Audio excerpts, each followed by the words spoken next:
Ia toi fifia lava toi fa felo ia tu sio tato wa tunu ilonga totono le nei va yaso. A o fenga ye foi tiu te mafai va masanyo le nei yaso.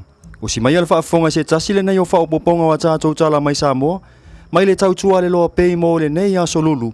Lua se funu male 5 Januari, lua ave lua se funu male tolu. Ele tato tala mo moa, ele felo inga masani tu stala ma le tai o le tuangai. Le sunga ya tu le epa takta sai lele malia le ngoi. Sa avela na lui ni mista o fatoanga ya la uli. E failo mai po aile ya luai lalo le fanua le na tanu ma le fale le sa fausia ila la tu malo ia le lua se la wafe. O le tanu ma le fale o le tu malo ngangai fo mangonu ma le tolu.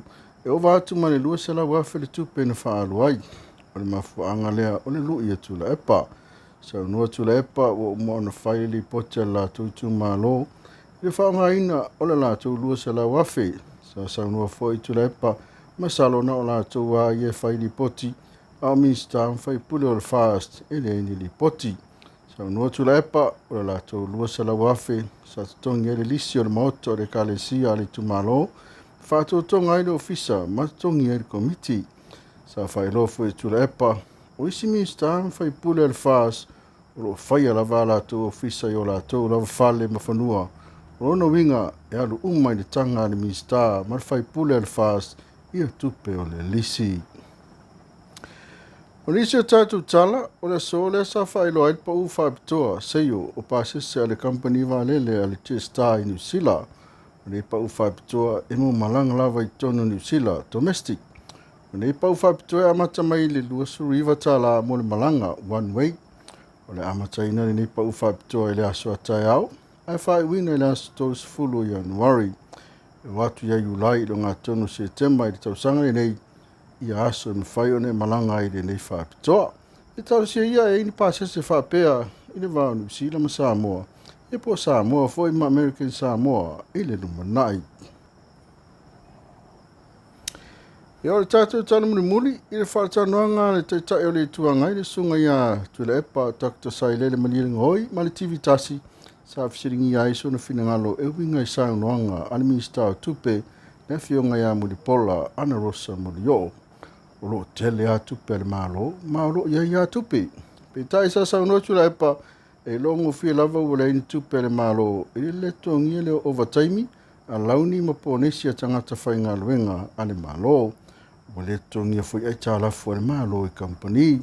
Ta ofia vanoa whainga luenga ane malo. Ia male o se miliona e pe ona folofola e watu i o tau lima e pule o tau i le mea whai ai.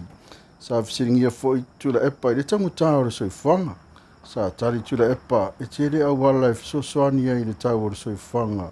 O le isi au wala o le si o toinga tangata whainga ruenga le malo. Sa ia sau no foi i le ma whai ona ia whai loa mai isi au wala. Ai tu pēr le whainga malo o le mea le nā sa fio atu ai te tonu le malo. Sa whaeloa fui e tula epa le tala o le tupe sa whaatoa pelau o le pasi.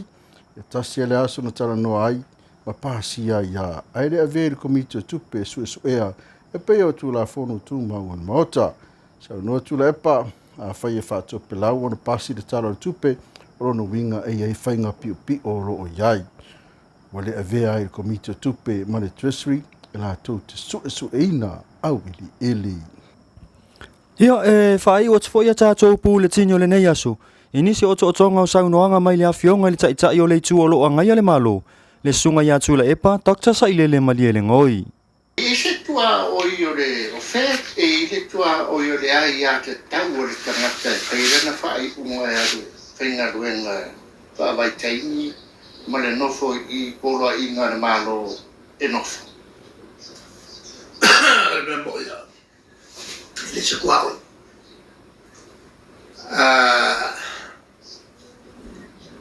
E ai le e taliatu va mamlama. E la ua fatu mai el padre mio Howard e a se lato soswani. O le a fatu se lato kolisi e te tono o nuko tolu il pasika. E soswani si tiai le o tatu tangata ma mawe la to se tu spas. e fai ngo tu spasi mai Australia I to tonu lava le la tu no e le tau o tu Australia o pe tu lama le saya na va sku mai o le Silia o le fattonga le ma le malo fa Australia tu era le si pare mio le si foi che le Pacifica ma o che era o mea ia o koko ki o mai fai ngā luenga fai me fa pene ton e o mane o atu mai matanga te ngā rue i o tau watu no Martini tere e le vai meno le brain drain ma o esa koe mako kaka e le ngofu konga ke ai o mako whakarelete le to mene fai awa umar ngā kua e maris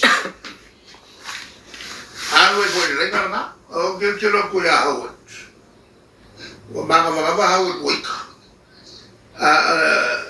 ka upo ka o a pesini o vaveko e wai e se siaka kai mo la kou tinga a o ma kulo o si kloro lima va o ka upo le langa mai e usua ka kai e kolua e le ai a sa kumu e le o afia e afia ko ni sila afia ko Australia afia ko ka ko le ai a tauna ka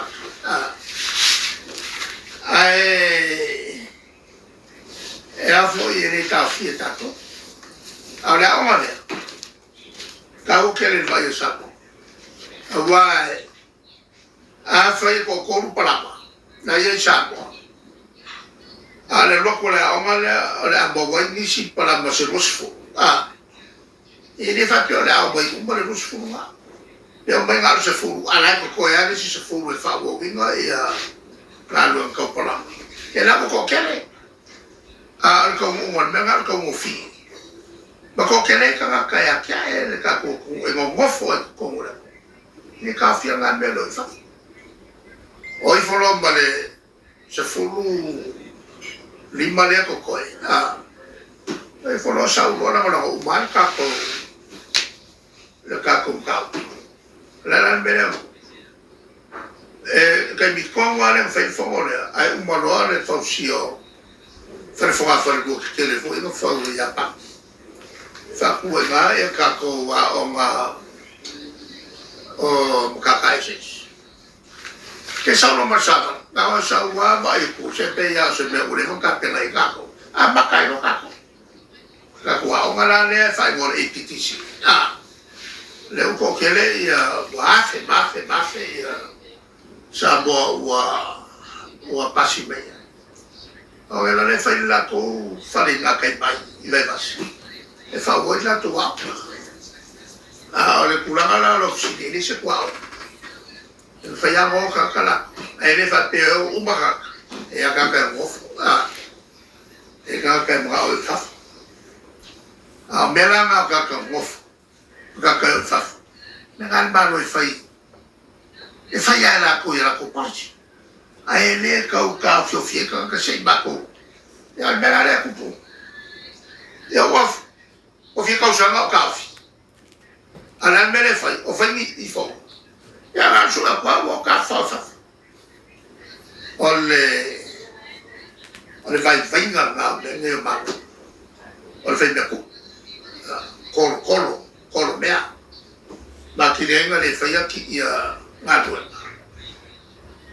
e fakari mai la ku e o mai nei e le ai ma se polo ke ka so fai e nga pa wa me fai ole kala wa ko ole lo se la wa fere ole lo ko va pe fer fa pa ja ma ko wa le fai di pochi e nga la ko di pochi fai le pisa so mai ele ona mo qua pi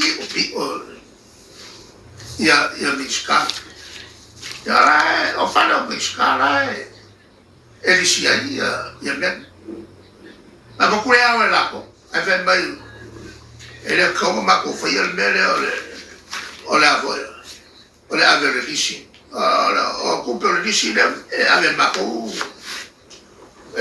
miki bo io me ko miki ya ko fuale era mu mala ko ma na ko fa le o le ma mo le ku ma ba ku ala fa mo ngana ba ya ma mu ya le ku ma e voilà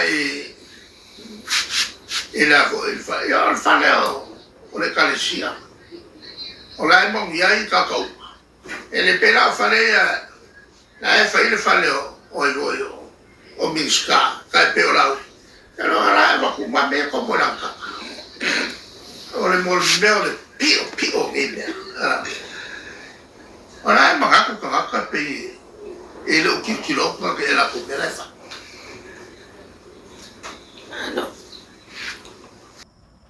Ia o le na se o tonga ini se o tūlanga o meo tu tupu isi o tātou wa tunu ui Samoa nei mō lo si le fia.